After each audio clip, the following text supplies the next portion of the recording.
There are so many witnesses.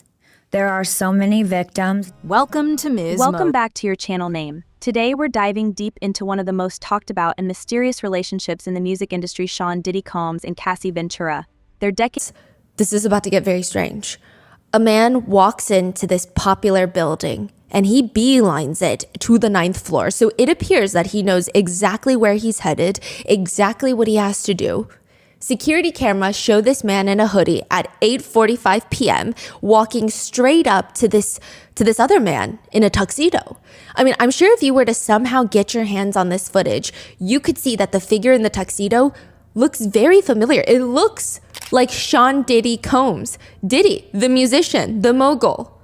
The hooded man walks straight up to whom everybody refers to as Diddy, and he just out of nowhere, unprompted, knocks him onto the ground. And for lack of a better word, because of the force, I guess, of how he knocked him over, Diddy's head pops off, becomes decapitated.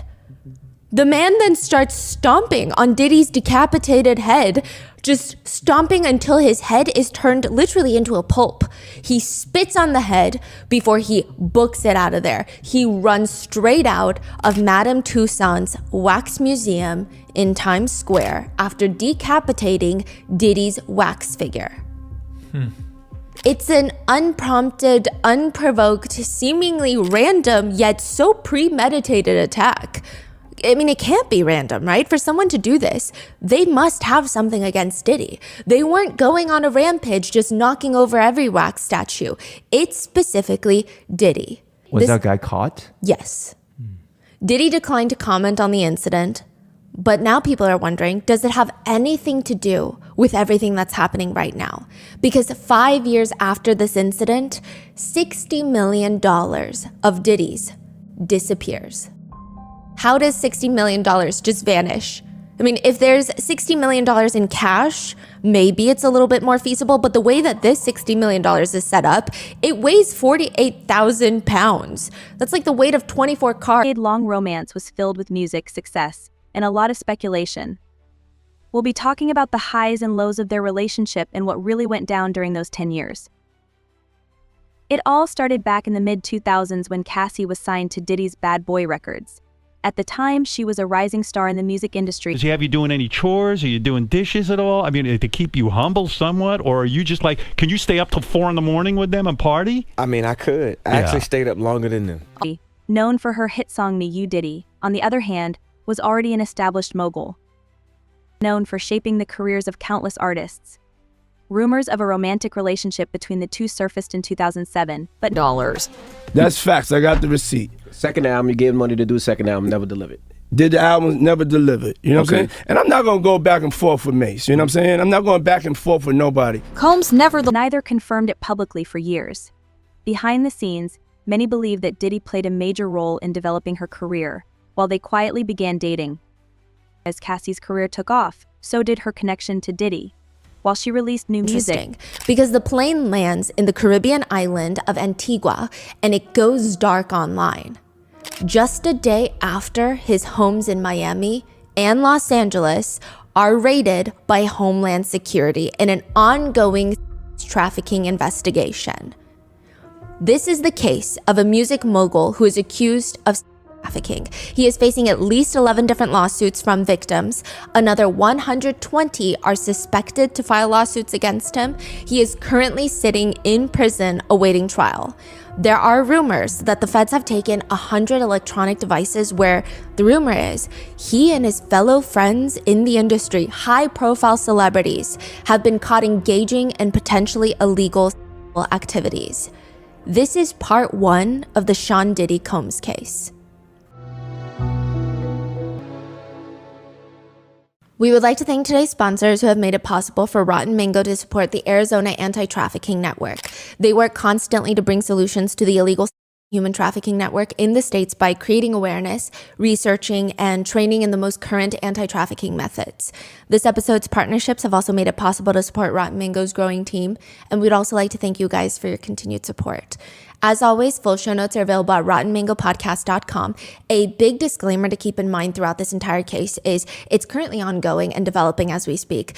There has been no court verdicts yet, so unfortunately, I must legally state that these are all the current accusations and allegations. People are innocent until proven guilty, legally speaking. Some statements have been shortened for time, and all the theories and speculations mentioned are netizen opinions that can be found publicly online. All reporting for this episode is also taken from information that is online, so please do your own research, form your own opinions. I'm not here to convince you of anyone's guilt or innocence. Some potentially triggering themes involve heavy use of illicit substances, including date, R-word drugs, domestic violence, workplace and gang violence, SA, and appeared in high-profile events and became more visible in the media. Many fans began to notice that she was almost always by Diddy's side. This led to constant speculation about their relationship. Still, they both kept things mostly under wraps. Some even argue that Diddy's controlling nature affected Cassie. That's why you gotta come at me, because part of the deal for you to be a do all that and get out of jail is that you promise that you're gonna go pull my co-car. Cassie's ability to flourish independently in the industry, especially when it came to her music career. Cassie was often seen as Diddy's muse, but rarely the focus of her own success story. Now, this case is also going to be heavy, so please do not hesitate to take a break and unplug. With all that being said, let's get started. Originally, I was hoping to do a two-parter on the Diddy case, but then it became a three-parter, and then there was 13 deaths loosely connected somehow to Diddy, so now it has become a 4-part series. I've never been down a rabbit hole like this one before. There is no end in sight. And I'm sure with the trial in May of next year, there will be inevitably another part then. Just the amount of information, the amount of strange mystery surrounding Diddy's life, I don't think I've ever really touched a case like this before. I know a lot of people liken him to Epstein, which I can see why that comparison is drawn, but the key difference here is Diddy is a very famous man. Epstein, he also circulated amongst famous and wealthy people, but he primarily was rubbing shoulders with the wealthy elite that tend to be a lot more private. But Diddy and all of his friends, they're very famous. There's just so much weird information available online that in hindsight, it appears quite scary. This will be part 1, where we do a deep dive on the lawsuit that started all of this, the hotel footage of him beating his then girlfriend Cassie, as well as other girlfriends who have spoken out against him, as well as covering the freak-offs, and somehow we get into the Illuminati. Part 2 will be in-depth on the other lawsuits against him, as well as a lawsuit against his son, what happens at Diddy's yacht parties, and the very strange death of the mother of his children, Kim Porter, who died of pneumonia, and a very controversial book that claims to be her diary entries before her death, and that book seems to implicate Diddy as having a bigger hand in her death. Part 3 will be about the 13 people who have mysteriously died around Diddy. There's a very, very alarming pattern, not an implication of guilt, but a pattern of some strange, bizarre ways that he responds to people dying around him. And finally, part 4 will be the so-called Diddy's list, the internet allegations of all the celebrity friends who are rumored to somehow be involved in Diddy's trafficking charge. Also some other wild conspiracy theories that Diddy's not in prison, he's been cloned, there's tunnels under his house, the baby oil is laced, as well as the 120 people that are working on suing him. And with that being said, let's get into it. They say the floors of the Trump National Doral Miami Hotel are impeccably clean, evidenced by footage of a man dressed in black inside the hotel that gets released. He's in this nearly empty area of the hotel and he's pointing his gun behind him. And his wrist seems to be made out of jello while he's just shooting up in the air at the ground. He's sometimes shooting at the chandelier, sometimes at the ground itself. And the footage is interesting. He's just recklessly shooting his gun. He's slipping on the freshly cleaned floors multiple times. He's wearing just socks on tiled floors. Then he gets up and then shoots around like his wrist is made out of jello and then starts running trips again. Honestly, if you told me this is movie footage of a man who is shooting at ghosts, I would potentially believe you. But it's not. It's real footage. It's real footage of a man screaming, "Come out, motherfuckers," while shooting at the ceiling and in the lounge areas. This man also grabs an American flag to drape over the front desk of the hotel. This is during Trump's presidency. He goes behind the counter, starts breaking, smashing the computers. When the Miami-Dade police arrive, a shootout ensues. Let's talk about the freak-off moment, which caused a stir in the media and among fans. Whether it was the public appearances, lavish vacations, or Diddy's public persona as a playboy, their Stop talking. If you met Chloe's new crew of friends. And all I said was yes. Stop and then talking. I stopped. All I said was yes. relationship was never really a private affair. During this time, people began noticing tensions. It's believed that Diddy's extravagant lifestyle and rumored infidelities took a toll on the relationship. While freak-off are raunchy and suggestive, Both sides are firing, and in the commotion, the gunman manages to flee. He is found later hiding near the elevators with gunshot wounds to his legs. 1 gunshot to the right ankle, 2 to the left leg. Interestingly enough, most of the shots fired by the man were into the floor and ceiling, and ultimately the only one shot, thankfully, was himself. The man, Jonathan Odie, is arrested. Before the police can even question his dangerous but honestly kind of bizarre crime, they have to take him to receive medical attention. The whole time that doctors are trying to save him from his own pain, he's screaming, "I'm not going to talk to none of y'all traitors. I need to talk with the FBI, Secret Service. Someone get me the CIA. I need the media on the line now. Look at me. I'm an intelligence officer, and there will be no president in 2 days. There's going to be nuclear weapons. The police will no longer exist." Which I would say is one of the last things you would want to say after the crime he committed. But even more so, when the police figure out that he is in fact not a CIA operative, he's a stalker for a website called dancingbears.com. It's an X-rated website where male dancers put on big bear masks and have intimate relations with women. But he continues rambling about, quote, "Obama is Osama. Trump makes his money on gas. Kill all the police in the street. Useless, good for nothing, nada. All of you. Laws are corrupt. Police death has come to you. You be judged. Die for now and for hell and for all of eternity. People in the streets are gonna shoot you. Get heart attacks. You're all dead. I'm gonna let them know to put a bullet in your head. My dog Bubbles, you gotta let him out of the apartment, Bubbles. If he does not eat, he will die." He then proceeds to pass the officers his house and car keys. "Don't hurt my dog Bubbles." You don't have, Time in the United States? yeah. Just my dog, Bubbles. He continues on his rambles. "I have a settlement. I have a settlement with the former president of the United States, Obama. I have a settlement with the current president of the United States, Donald Trump.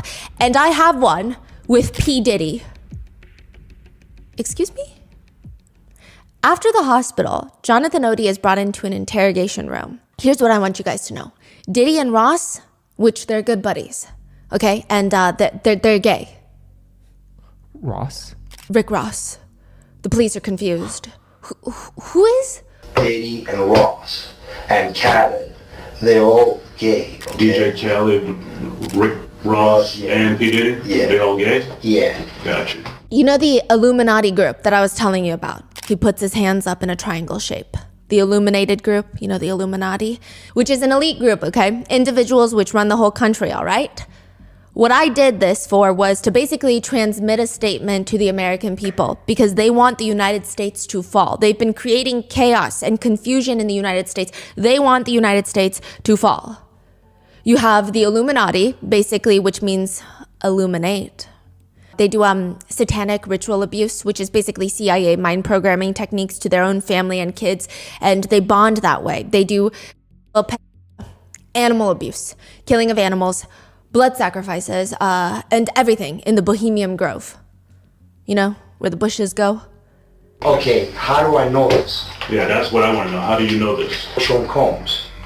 Puff Daddy? Yeah. P. Diddy, whatever you call himself Yeah. these days. Yeah, go ahead. Yeah, he's part of what's called the Boule. The Boule Boule. is a branch of the Illuminati. Okay. It's the black people. Okay. I'm from Africa, so I'm not a racist. Okay. Okay, you my brother, so I like black people. Okay. My mom, I was raised by an African woman. The vibe in Diddy's music could symbolize the lavish and sometimes questionable aspects of his public persona. Cassie was seen as a more private and reserved individual. Fans House, okay. And the police are like, okay, right, okay. So I have this settlement with Sean, and he belongs to that agenda. That's why he's so famous. They land over contracts. Okay. He leans in, he puts his arms on the table. I had sex with Cassie and Sean. Basically, he would tell me what to do with Cassie. I had like 15 encounters, and I heard a lot. Because when they would do it, Sean talks a lot on the phone and on the TV with speakers and stuff, and I'll be in there. I was like a slave. Yeah, for them. That's what I was. He leans back. So I caught herpes. He goes on. What is going on? Yeah, I mean, it just seems like the ramblings of someone who is a little unhinged. He leans back and he goes on to explain that Diddy's 2 attorneys asked him to turn in a video recording. Those 2 attorneys are also involved in Michael Jackson's death and the Illuminati. It's unclear, but it seems like he's stating a video was recorded of this supposed encounter and he turns it in, but he also states, they gave it back to me accidentally, and it's possible that I threw everything out, but it's also possible that I could produce a copy. I'm not sure. Now, how does that lead up to him going into the Trump hotel with a gun? My settlement put me in a box. Basically, I couldn't talk because I was going to be sued. So I let it be, but they've been following me, and they've had, Mark Garrett has had the FBI on me, has had other agencies looking at me and spying on me, okay, because they want to set me up as an extortionist. Like if I was extorting Sean for money. It's wrong. Basically what happened is the Ciroc agenda, the Ciroc vodka agenda, is to promote binge drinking and drugs. The hip hop agenda, that's why they had Tupac killed. Because when they killed him, they gained pain. That's when the record sales go up. That's how you become famous. That's how you do it, all right?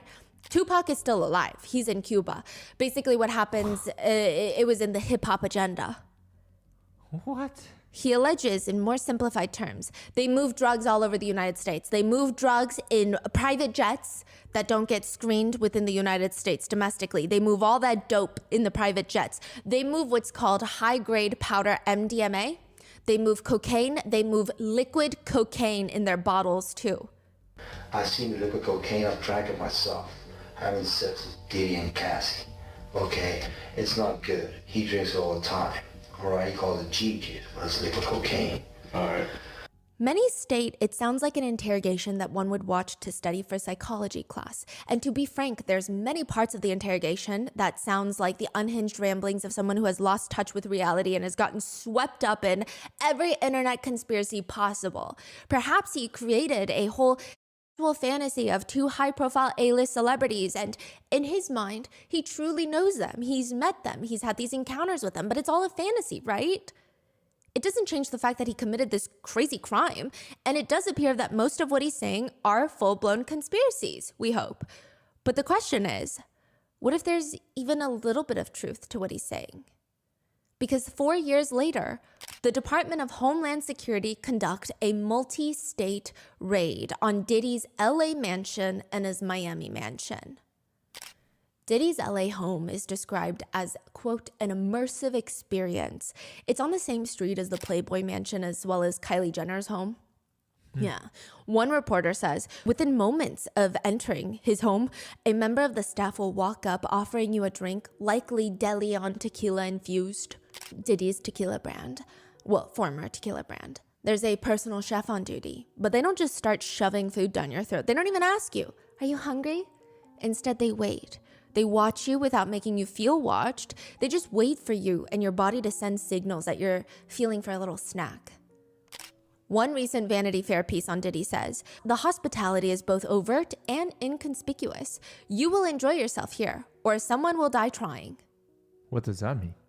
It seems to insinuate that someone will die trying to make you enjoy yourself. By doing all these things over the top. There's so much staff trying to make sure you're having a good time. It's overt, but it's also inconspicuous. The staff are wearing everyday clothes. They're not dressed up in wait staff attire. It's fascinating. They have this relaxed attitude, but they can tell that they're not relaxed. They're high alert. But when you see them walking down the stairs, it looks like they have nowhere to be. But you can just tell shit gets done in this house. Huh. So like, you know how you were talking about Epstein's house? Yes. There was like so many staffs, right? Yes. And they're all so dressed up and just standing around. So you're saying Diddy's people are always around, but they look like they're not like uptight, They look like they're family friends. but they are actually Yes. very uptight. They're like lounging on the couch, but they're probably surveying you and trying to see what you need next.